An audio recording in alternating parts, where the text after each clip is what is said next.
was making a video about how my dog cut her lip outside.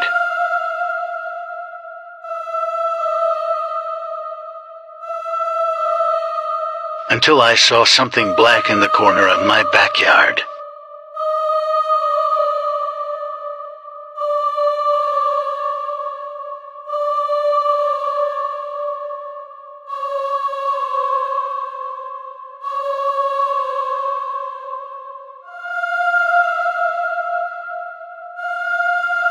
I freaked out and went to check on my husband.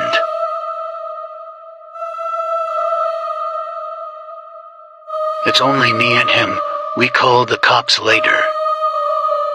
You guys had an intense reaction to the last photo I showed you, so I found you another one. This one, I feel like you might be able to immediately pick apart what's wrong with this picture. The sourcing on this is a little murky, although it's believed to have been captured at the Fall Ridge Academy boarding school for girls in the basement hallway. So the girl who took this picture, it's believed that she thought her friends were following her through this hallway, so she took the picture thinking it was a prank to send to the group chat, not realizing what she had caught. A sort of eerie presence that she was picking up on was of a man who was hiding behind this classroom door, and you can see his face in the window. And if we get even closer, you can really see those features in the window. She was attacked by the man shortly after this, and although it would be hours before she was found critical but survived, which is how we got a police composite. To this day, this still remains as the only visual of the person who was hiding in that basement. And if you guys are loving Creep Time, make sure to go follow on Insta. Let's talk about one of the creepiest Mexican analog horrors, the Selena Delgado broadcast. Now, before I show you the video, let's break it down a little bit. The Selena Delgado broadcast was a broadcast that allegedly happened on Canal 5 during the segment called Al Servicio a la Comunidad, which translates to In Service to the Community, which was a missing people's broadcast during the late 1990s to the early 2000s. And this segment would cut between commercials to help spread the word on missing people. It was usually followed by the name, the age, and the dates that they went missing. However, it was one that would shock people of a woman named Selena Delgado,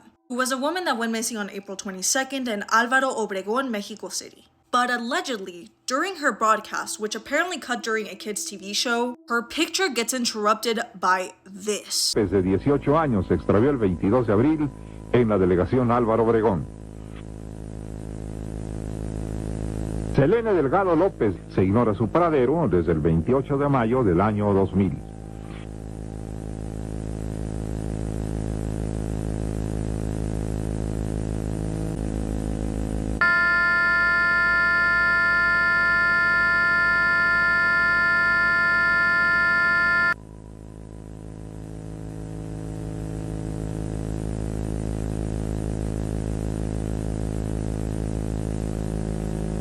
So yeah, apparently that popped up and thousands of children were horrified by this picture. But yeah, apparently according to some commenters, their moms saw this happen in real life. And others just say that it's the best analog horror. But listen, real or not, that picture gave me nightmares. That's the craziest uncanny valley I have ever seen. I don't know what to think. But what do you guys think? What do you guys think? Let me know in the comments. That's... Sorry for the nightmares, if you have any. 10 of Scaretober, hole to the underworld. The Soviet Union in the early 1970s drilled a hole more than 7.5 miles deep in Siberia. The drill broke through into a cavity, and the scientists decided to lower extremely heat-tolerant microphones to see what was down there. They recorded about 17 horrifying seconds of audio before the microphone melted. And this is what they recorded.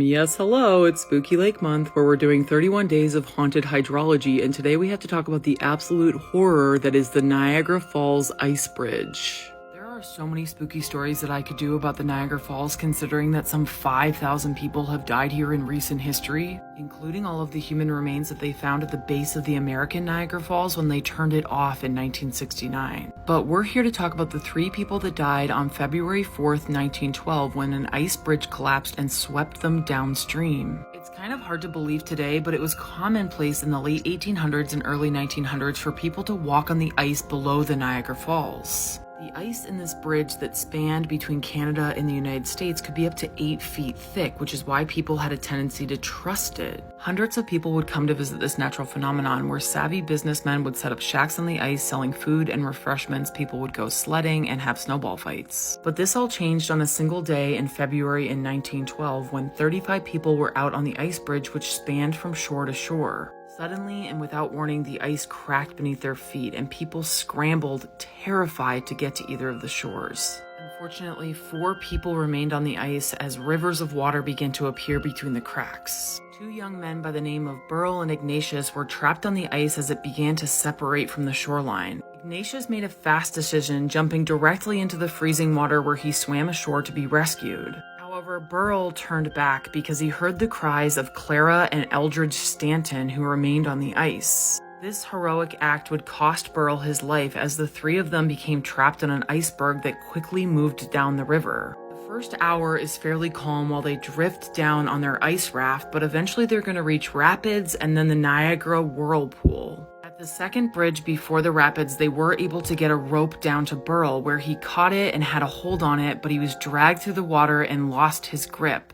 He dropped beneath the surface and was never seen again. Despite rescue efforts, Clara and Eldridge gave up and held each other on their ice raft before disappearing into the rapids. No bodies were ever recovered and the ice bridge was permanently closed. This is definitely haunted hydrology, 9 out of 10 spookies. Fascinating Horror on YouTube did a great video on this, and while you're there, check out the rest of their awesome content.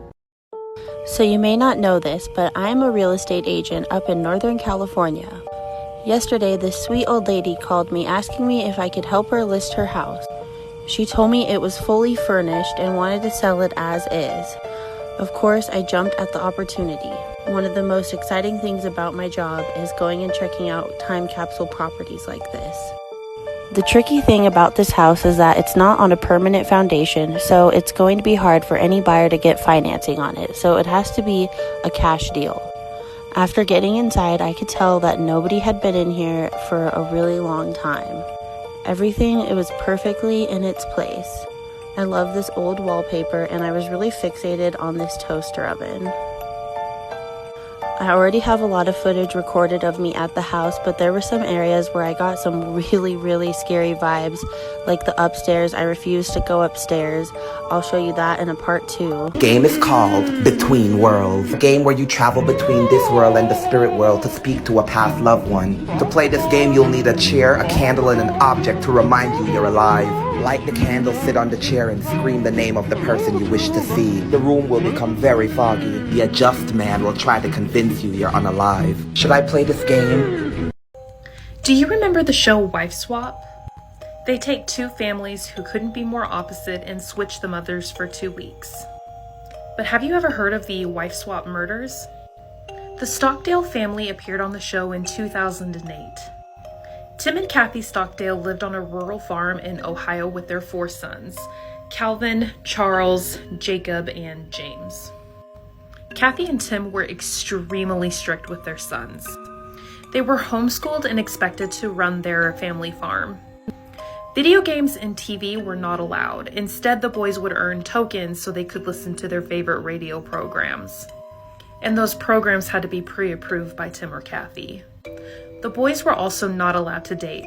Their social life was pretty limited. But they would tour together as a family in a bluegrass band. June 15th of 2017, 911 operators would receive a hang-up call. Police responded to the Stockdale farm where the call had originated from. When they arrived at the farm, they heard a gunshot. When they gained entry into the house, they found the youngest son James and his mother Kathy dead of a gunshot wound. Jacob had a self-inflicted gunshot wound, but he was still alive. After several surgeries and extensive rehabilitation, Jacob recovered. It was obvious that Jacob had pulled the trigger, but no real motive has ever been found.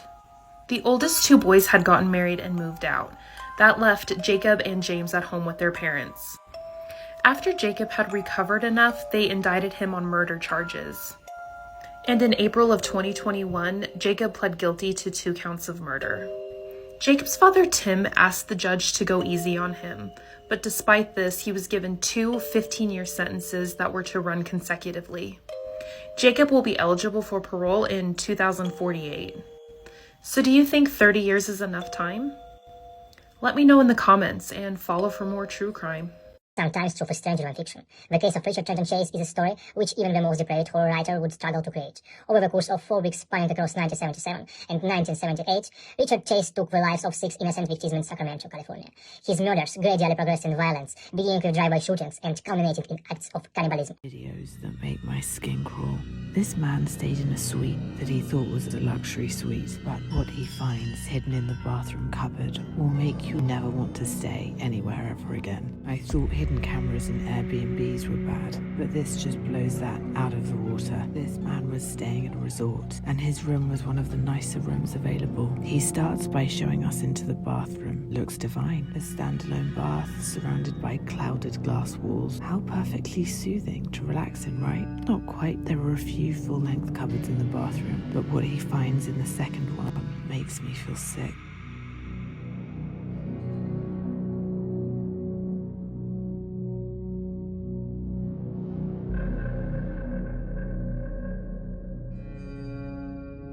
There's a trapdoor, but that's not the end of it. This leads to a whole hallway that runs behind the glass walls.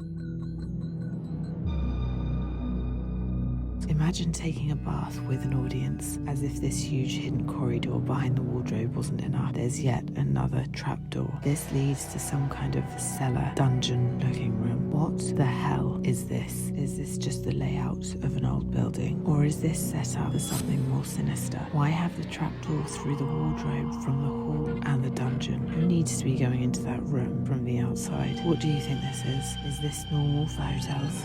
This is reason number 1 as to why you should always be very careful when inviting anyone into your home, even family. So for those of you guys who follow me on here, you already know that my father and I don't have the best relationship. Recently, I found out that he had a baby, so I reached out. We ended up reuniting. I met the baby and decided to invite them over to my house for dinner. Mind you, my home is extremely protected. So if anybody comes in with any type of negativity around them, they're not gonna feel well. So he comes over. The minute he walks in, he starts to become ill. He said he felt like he was gonna faint, that he didn't know what was going on. They ended up cutting their visit short and practically rushed out of the door. I didn't think much of it and just decided to go on with my day. The next day, which was on Sunday, I woke up in the worst possible mood. I couldn't understand why I was in such a bad mood. I had absolutely no reason to feel so angry, but something was just really bothering me. I decided to take the kids to go watch the new Spider-Man to kind of get my mind off of it.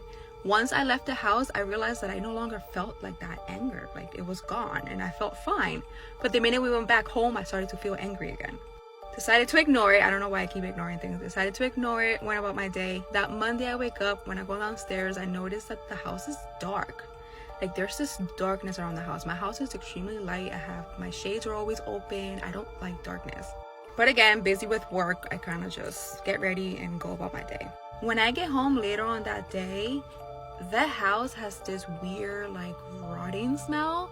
My kids can't smell it, but I can smell it, and it's bothering me. So I go around cleaning the house. I'm like bleaching, I'm scrubbing, I'm mopping. I'm like, where's that smell coming from? I even like deep clean the trash can, like in the inside, thinking maybe something spilled in there. I couldn't get the smell from like out of my nose. That night I go to bed and I end up waking up at exactly 3 a.m. So I'm like, fun.